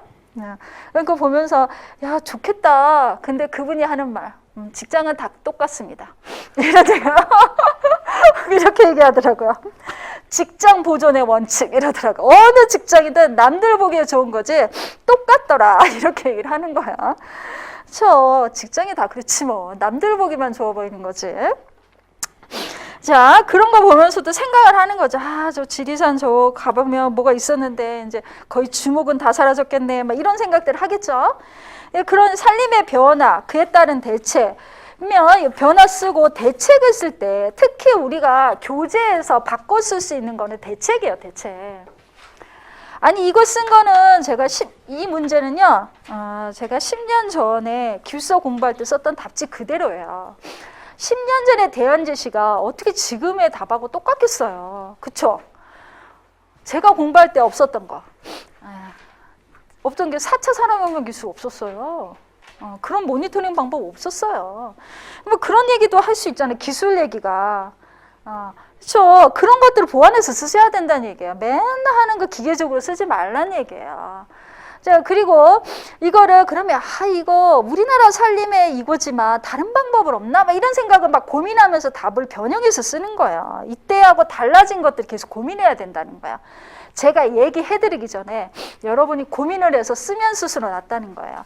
왜 제가 다 얘기 안 해드리냐면, 얘기하면 얼마나 많겠어요, 수강생이. 이게 다가 아니라고 매번 얘기해요. 그럼 시험 보는 사람의 제가 한번 계산해 본 적이 있거든요. 우리 학원 수강생이 이 시험 보는 응시생 중에 몇 프로일까? 저는 한 80%라고 얘기했대, 우리 원장님 하는 말. 아니, 그 전에 듣다가 지금 안 듣는 사람이 거의 100%예요. 이러는 거야. 그럼 말조심을 더 해야 돼요, 제가. 왜냐면 제가 얘기한 거 다 한다는 얘기잖아요. 다 한다는 얘기는 답이 다 똑같이 들려요. 그럼 여러분 이제 점수가 요만한 차이밖에 안 나는 거예요. 그러니까 여러분이 생각해서 뭔가를 더 쓰고 새로운 좋은 제목들이 올라오면 빨리 합격하는데 괜히 제가 알려줘서 평준화 시켜버리면 여러분이 더 힘들어지는 거예요. 그러니까 적정 수준 문제 제기하고 얘기 안 하는 게 그것 때문이에요, 사실. 특히 논술은. 단답이야. 양을 많이 해서 정해진 답이 있으면 제가 많이 얘기해 주지만 논술을 자꾸 얘기해버리면 여러분이 더 어려워져. 또 새로운 걸 생각해야 되거든. 이렇게 된다고 생각하시면 돼요. 그래서 대책은 여기 있는 거 아닌 것들을 좀 고민 좀 하세요. 이건 해결되지 않는 심각한 문제이니까. 지금 하고 있는 걸 백두대간 수목원, 제가 시험 볼 때 없던 수목원이 생겼어요. 백두대간 수목원이 생긴 이유 중에 하나는 우리나라 살림의 변화에 신속하게 대응하려고 하는 목적도 있어요. 미리 유전자를 확보를 하고 고산수종들 어차피 사라질 거면 유전자 은행에 보증을 한다든지 또 이게 얼마만큼 속도로 살았는지 모니터링 자료 이런 것들을 데이터베이스 구축을 해야 될 거 아니에요. 그렇죠? 그런 것도 있습니다. 그래서 그런 내용들도 써야 되겠죠. 아마 이게 문제에서. 자, 이렇게 바라보면 돼요. 자, 그 다음 문제 한번 보겠어요. 논술 문제. 자, 주제만 바뀌었어. 이건 해양 생태계, 해양 생태계. 아까는 산림. 자, 생태계 유형에 대한 거를 이제 크게 지금 이것도 이제 여러분이 산림 생태계 얘기했어. 지금 얘기했죠? 그리고 이제 여기서 해양 생태계야. 이제 해양은 어디에 들어가냐면 이제 우리가 공부할 거예요. 습지, 하천, 해양 또는 해안 뭐 이런. 이게 하나의 또 생태계 유형이에요. 산림 생태계 하나 공부하고 습지, 하천, 해양 생태계 공부하고 이렇게 된다 보시면 돼요. 이렇게 생태계 크게. 자, 이거는 수냐, 수생태계. 이거 녹지, 육생, 육지냐, 수냐 이렇게 크게 가장 크게 두 가지를 물어본 거예요. 이렇게 물어본 거예요. 그렇죠? 이렇게 생각하시면 됩니다. 자, 시험 문제 나온 거죠. 육지와 육하, 건조와. 이거 뭐예요? 수가 육지로 된다는 얘기잖아요. 이런 거잖아요. 수 중에 뭐가? 습지가 습지에 쓸 때 얘기를 하는 개념이에요. 습지. 그러면 하천? 써도 돼. 왜냐하면 하천이 습지 하나의 유형. 왜 이걸 한꺼번에 묶어놨겠어요? 다 이유가 있어요. 이게 여기에 들어가니까 그러는 거예요. 육지, 육하, 이거 수생태계에 대한 원리를 제대로 알면 육지와 육하, 뭐 건조와 개념 차이 쓸 수 있습니다. 이런 거를 그렇게 생각을 하는 거예요. 그리고 그 문제를 개념 물어봤다가 탈락 개념만 쓰나? 안 되는 거예요. 그것도 대책 써야 돼요. 그 문제 잘 생각해 보세요. 육지와 육하, 건조와. 이건 부정적 의미를 갖고 있는 거예요. 물론 생태학자라면 어차피 우리는 습지가 육화될 수밖에 없고 육지화될 수밖에 없고 이런 얘기를 한단 말이죠. 그러나 아까 뭐라 그랬어요? 야생동물은 서식지는 물 필요하다 그랬잖아요. 물이 점점 없어져? 습지가 점점 없어져? 그럼 생태의 균형이 깨지는 거예요. 원래 자연 생태계는 수와 육지가 동시에 있어야 되는, 점점 이게 면적이 줄고 이게 커진다고? 이게 말이 안 돼. 이렇게 되면 이 균형이 깨지는데, 균형이 깨지면 또 뭐가 생길지를 알 수가 없어. 이런 걸 생각을 하셔야 되는 거예요. 그러니까 이런 개념적인 이해해야지 그 다음에 풀 수가 있어서 자꾸 개념 얘기를 하는 거예요. 자, 그러면 해양 생태가, 그럼 해양 생태 크게 또 보는 거야. 그럼 문제는 제목은 지구온난화에 따른 해양 생태계 변화 3번 문제점까지만 물어봤는데 이거는 아까는 문제점이 없었잖아요. 이거 문제점 물어봤네요. 그럼 변화 문제점은 3번. 4번 대책. 변화 문제점에서 무조건 대책은 쓰라 그랬죠. 대책을 쓰는 거야. 대제목 4번에. 대제목 4번에 대책을 쓴단 말이죠. 그럼 2번은 해양 생태계 특성 얘기를 써줘야 돼. 원래 해양 생태계는 어땠는데 지구온난 때문에 어떻게 변화된다는 얘기를 할 거 아니에요. 우리나라 산림도 똑같아. 원래 우리나라 산림이 이러한데 아고산대, 고산대가 사라지고 수평적으로 뭐가 변화돼요? 자, 중부지방에 지금 남부수종들이 막 올라오잖아요. 배롱나무나 대나무나 예전에 안 됐어요. 노지에. 근데 지금 잘 되잖아요. 이런 것들. 뭐 이런 것들이 있다면 그런 게 수평적 변화인 거야. 광주만 가도 이번에 식무대 식물원을 갔는데 입구에 야자를 심어놨더라고요. 야자. 그래서 저게 된다고? 물론 플랜트박스 심어놨으니까 플랜트박스 심어놔서 겨울에 들여놓으면 되긴 하거든요. 어쨌든 입구에 그게 있어서. 근데 그게 광주에 가면 야자가 노지에 엄청 심겨져 있어요. 여러분. 살아요. 소철, 야자 잘 살아. 감사합니다. 남부수종들. 예전에는 저 아래 남해안이나 뭐 제주에서 볼 법한 거예요. 그럼 제주는 뭐겠어요? 열대수종 지천이에요. 열대수종.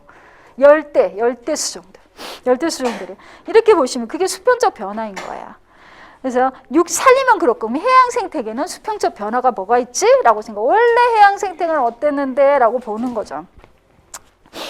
자, 해안 생태를 보면 자, 한번 바다 쪽을 한번 떠올려 보셔야 돼. 항상 이미지를 떠올리면서 생각을 하는 거야.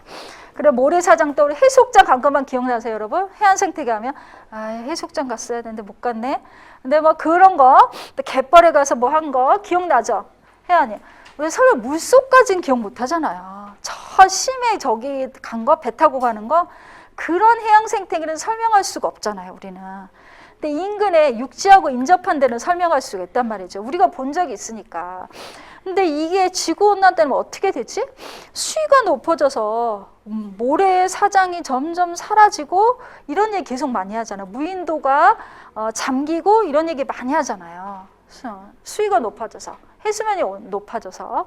그래서 그 얘기를 해줘야 되는 거예요.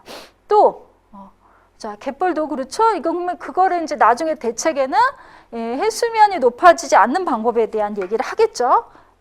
또 온도도 수온도 높아지잖아요. 수온. 온도가 높아지니까 수온도 높아져. 수온이 높아지면 뭐 그 안에 생태계 자체가 바뀌어요. 온도에 이 안에 사는 어류들이 예민하거든요. 예민해. 그 안에 들어있는 생물까지 고려해야 돼. 자, 해안이 갯벌이 사라져 갯벌, 사고, 모래사장 뭐 이런 것들이 다 생각을 하면서 사라지면 그 안에 사는 생물들이 사라지겠죠. 그렇죠. 그런 것들을 생각을 하는 거예요. 생물까지. 그런 거 온도에 대한 뭐 그런 얘기를 하고 그러면 이제 이렇게 되는구나. 그러니까 수평적으로 보면 예전에 동해안에서 잡히지 않는 수종들이 엄청 잡힌다고 얘기를 하잖아요. 이런 것들 얘기를 하죠. 잡혔던 게 안 잡히고 그러니까 차가운 바다에서 잡혔던 것들은 거의 이제 잡히지 않고 난대성이나 이런 어류들이 잡힌다 이런 얘기를 하거든요. 물론 이런 것도 있고 또 있습니다. 이거는 자연현상에 의해서 기후변화 때문에 생기는 것들 얘기를 할 수가 있고 계속 이런 거를 생각을 하면서 답지를 쓰는 거예요. 그 얘기가 좀 적혀 있죠.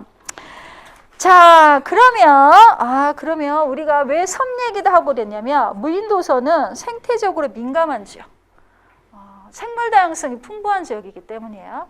왜 해안 얘기, 사구나 갯벌 얘기 했냐면 이게 생물 다양성이 풍부한 지역이거든요. 가장자리예요. 가장자리입니다. 주연부고 에코톤이고 그것 때문에 얘기를 하는 거예요.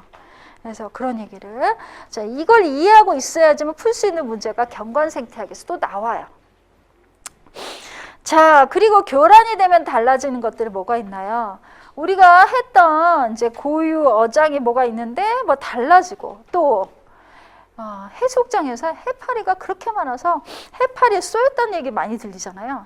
그게 참 많이 하거든. 그런 것도 있고 또 바다의 사막화가 일어난 갯녹음 얘기도 많이 해요. 기후변화 때문에 영향을 받습니다. 물론 오염물질도 있어요. 일부 해양에 버려지는 오염물질. 자, 우리 미세 플라스틱. 플라스틱이 지금 해양 생태계에 심각하게 지금 작용을 하고 있잖아요. 어류의 생존의 문제예요. 플라스틱이 인간이 만들어내는 물질이라는 거예요.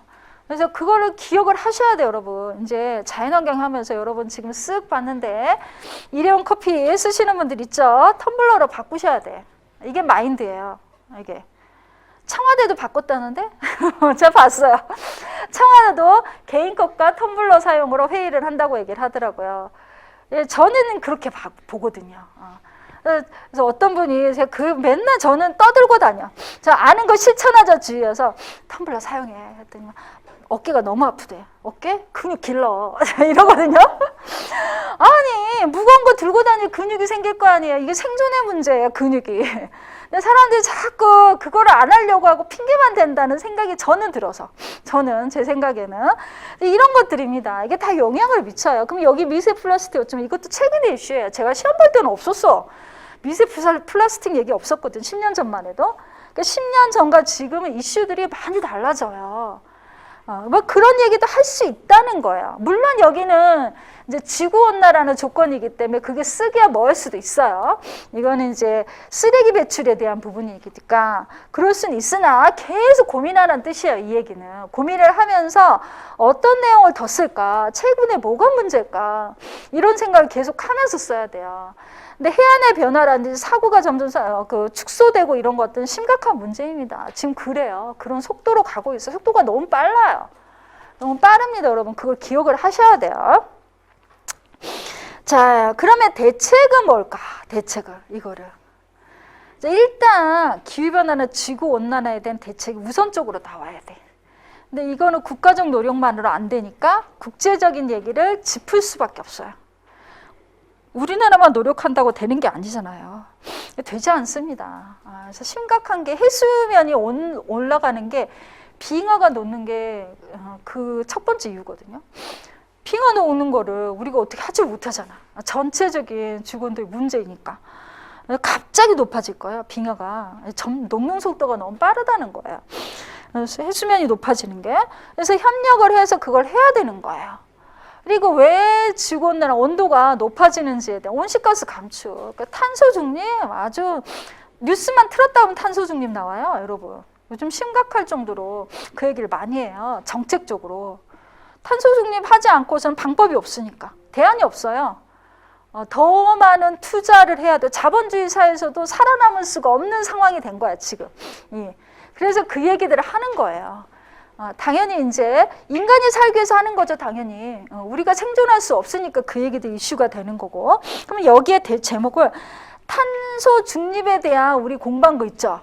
그 얘기를 중점으로 뽑아 올릴 수 있다는 얘기예요. 그때는 탄소 중립이 지금까지 강조되지 않았어. 지금 탄소 중립 얘기를 하는 거고. 뭐 그런 얘기를.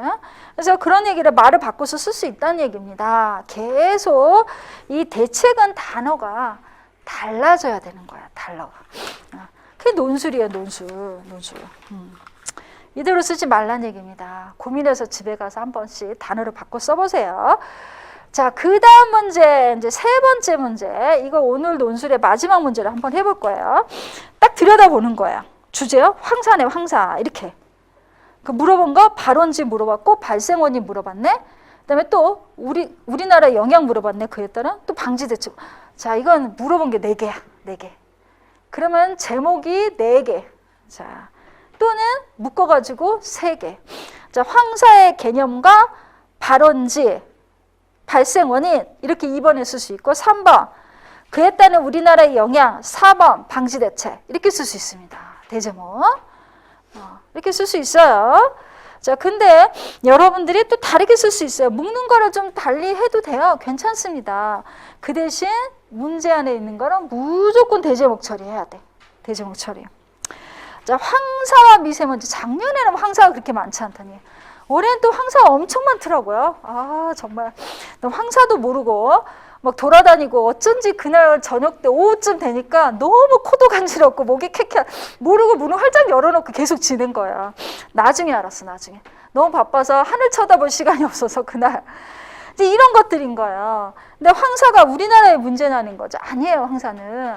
황사는 발원지가 정해져 있습니다. 그래서 이걸 기억하고 있어야 돼. 중국과 몽골의 문제인 거예요. 인근에. 이거. 자, 해양 생태계 문제 하나 떠오른 게 있어. 해양 생태계 문제. 최근에 일본의 원전에 오염수 방류하는 거. 그거 쓸 수 있어요, 여기에. 시사적인 걸로. 그 얘기 가지고 끌어다 쓰는 거예요. 해양 생태계 인근에서 하게 되면 말은 뭐 1년 안에 그렇지만 1년은 아닐 것 같아요. 더 빨리 올 것 같아요. 가지도 말란 얘기예요. 환경하는 사람은 일본에. 그게 이 회복되는데 시간이 굉장히 오래 걸린대요. 오래 걸린다고 얘기를 하거든요. 환경하는 사람들은. 근데 그렇게 얘기를 하는데 물론 간 적이 한 번이 굉장히 찝찝해하면서 그 근처에 온천에 간 기억은 있거든요. 갔다 온 다음에 생각이 난 거야, 사실은. 가기 전에는 기억이 안 났다가 엄청 찝찝해하면서 왔던 기억이 나요. 어쩐지 몸이 별로 안 좋더라고요. 갔다 오니까. 온천에 가도 몸이 더 찌푸대. 그런 느낌이 들어서 가만히 생각해보니까 거기서 멀지 않는 장소였던 거예요. 가지 말았어야 되는데 왜 내가 갔지? 이러면서 한 번에 영향을 미치면 내 면역력을 믿어보는 거지 뭐. 근데 그걸로도 되지 않아요. 요즘에는 오염물질이 워낙 노출이 많아서 이런 생각을 합니다. 자, 황사도 그런 관점으로 들여다보는 거예요. 그래서 황사의 개념, 발원지, 발생 원인. 자, 그리고 우리나라의 영향이 어떤 영향을 미치는지까지는 정해진 답이 있어요. 자, 대책을 다르게 쓰라는 얘기예요. 황사 방지 대책을. 자, 황사 방지 대책을 발원지에 대해 해결이 돼야겠죠. 발원지의 자연환경 보고는 필수예요. 발원지에. 그러면 중국과 몽골이면 뭐 중국은 그래도 선진국에 해당되기 때문에 걔들이 어떻게 하는데 중국은 또 정책이 우리하고 좀 다른 정책들을 하고 있다. 천차만별이단 말이죠. 그 발원지가 이제 몽골 같은 경우는 대외적인 노력. 왜? 잘 사는 나라가 아니기 때문에 빈국이라서 대외적인 노력. 우리가 가서 뭐 숲도 조성을 해주고 이런 노력도 해야 된단 말이죠. 그래서 사막화 조림 사업을 국제적으로 도와줄 수밖에 없어요. 이거는 주변 나라가 피해를 보니까. 그리고 서로 네트워크를 해서 협력할 수밖에 없어요. 국제적인 협력을 해야 돼. 항상 우리만 동북아 네트워크를 우선적으로 삼죠. 중국과 협조를 하는 거고 긴밀한 협조를 해야 되고 뭐 이런 것들이 있습니다. 그리고 여기서는 이제 환경부에서는 예보활동 얘기, 황사불명 뭐 이렇게 대처를 하고 이런 얘기를 하는데 자, 여기서 없지만 우리가 써야 될 기술적인 거 써야 돼. 국제적인 거 있으면 국가적인 것까지는 법제도 안에서 다 정책이나 국제와 국가는 정책까지 얘기할 수 있어요. 법제도까지. 근데 기술 얘기도 해야죠. 기술. 어떻게 해야 될까? 황사 방지 기술은 뭐가 있어요? 미세먼지 공부했잖아요. 미세먼지 방지하는 기술이나 황사를 방지하는 기술이 유사해요. 거의 같다고 볼 수 있어요. 뭐요? 뭐? 숲이잖아요. 숲. 숲이죠. 숲. 숲을 많이 조성하면 조성할수록 황사 방지할 수 있겠죠. 흡착 기능도 생길 거고. 예보 이런 것도 있지만 이건 정책으로 끝난 그 나머지 얘기를 해주셔야 된다는 얘기예요. 미세먼지. 그래서 요즘에 도시 숲, 공원, 뭐 보건사업, 수목을 많이 심는 방법으로 이렇게 진행이 되고 있는 게 이런 황사와 미세먼지에 대한 기술적인 대응 방안이라고 생각하시면 돼요. 이런 것들을 고민해서 쓰는 거예요. 이거 없으니까 쓸 게 더 많다는 얘기를 하고 싶은 거예요. 기술 얘기 쓸 게 더 많아요, 여러분. 황사를 참외로 쓸 수 있을 게 있을까? 없어요. 황사는. 원인이 발원지가 있기 때문에. 자, 미세먼지는 있을 수 있어요. 미세먼지는 국내적인 배출 원인이 있기 때문에. 있습니다. 국내적인 배출 원인. 이렇게 생각을 하는 거야. 이거 황사라면 황사에 포커스를 맞춰야 돼. 아시겠죠? 미세먼지도 답을 쓰면 안 돼. 달라. 원인이 다르기 때문에 원인이 달라서 그런 거예요. 원인에 맞춰서 문제점, 해결 방안을 정확히 제시해야 되는 거예요. 그게 이제 문제에 맞춰서 대안 제시를 하는 거예요. 그러다 보니 이제 국제적 협력이나 국가적인 얘기가 훨씬 더 많은 거예요. 이건 우리나라의 지역적인 문제가 아니기 때문에. 근데 황사, 심각해. 그렇고, 미세먼지, 황사, 이번에 안 나왔죠. 그러니까 이런 게 안 나왔다니까, 이번에는. 매번 나왔는데, 그동안 한 3년간 주구장창 나왔는데, 주구장창. 환경 문제나 이런 게 주구장창인데, 이번에는 별로 안 나오고, 이제 원론적인 생태학이나 또는 뭐 경관 생태학이나, 이론을 얼만큼 알고 있느냐, 개념적인 걸 알고 있느냐 문제가 좀 많이 나왔다는 거, 그런 차이만 있을 뿐입니다. 그치만 안다 그래서 이게 쓸데없다고 생각한 게 아니라 다 쓸 수 있다는 얘기 제가 문제를 보면서 설명을 했잖아요.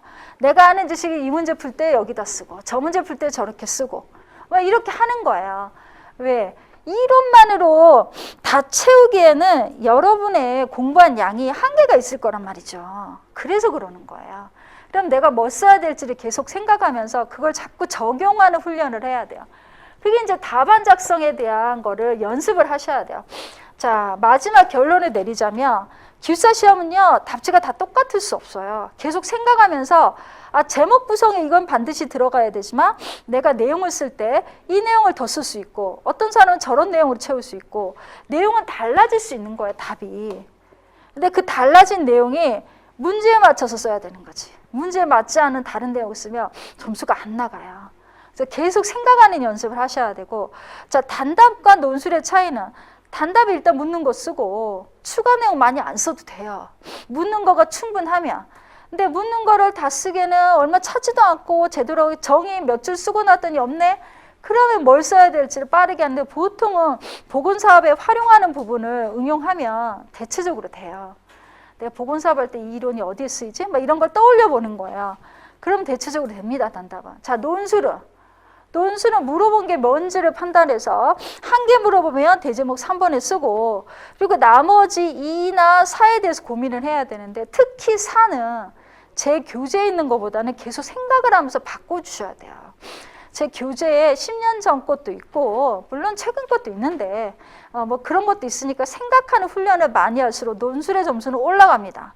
그리고 당연히 점수 받기는요, 단답보다 논술이 더 쉬워요. 시험 볼 때 단답보다 논술이 더 쉬워야 돼. 논술이 어려웠다는 얘기는 진짜 아는 게 없다는 얘기야. 진짜 아는 게.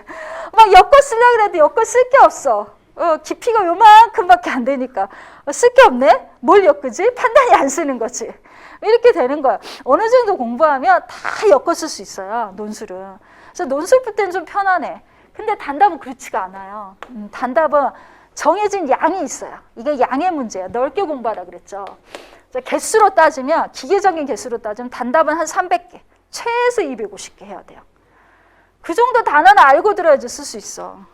근데 논술은 50개만 해도 돼, 50개. 그렇게만 해도 돼요. 굳이 많이 안 해도 돼. 생각하는 훈련 많이 해서 응용을 계속하면 되니까. 이런 거예요. 그럼 최소 단답과 논술 합치는 300이네? 이게 최소. 근데 최소는 똑똑한 친구들 얘기고 우리는 최소로 하면 안 돼. 평균치의 내 기준을 잡아야 돼. 그래서 제가 보기에는 한 350에서 400 사이예요. 평균치가. 그래서 단답 한 300개 하시고 논술을 50에서 한 70개 하시고 그러면 평균치. 이렇게 되는 거야. 그렇게 올려주셔야 돼요. 적게 해서 붙으면 좋겠지만 그거는 쉽지 않아요. 그렇죠. 항상 너무 이제 희망 고문하면 안 돼. 내가 다 누구는 요거 3개월에 요만큼 했는데 붙었다더라. 그런 생각 갖지 마시고요. 평균의 목표를 주고 거기에 맞춰서 여러분이 집에 가서 이제 일정을 짜셔야 돼. 요때 뭐 하고 일정 짜고 그 다음 주에 대한 예습을 해오셔야 돼. 다음 주 국제동양 첫 번째 과목 있죠. 그 과목 이론서 동영상 듣고 공부하고 이론서 공부하고 예제집도 공부하고 그거 손으로 써봐야 돼요. 눈으로 보고 귀만 들어서는 안 돼요. 어디다가 기숙사 용지. 일단 처음 하시는 분 여기 사고는 한 권 사가세요. 어떻게 생겼는지 봐야 될 거 아니야. 표지는 어떻게 생겼고 좌철로 되어 있고 막 이렇게 되어 있거든요. 거기다가 써보셔야 돼. 하루에 하나라도 써보셔야 돼. 하루에 한 개. 최소.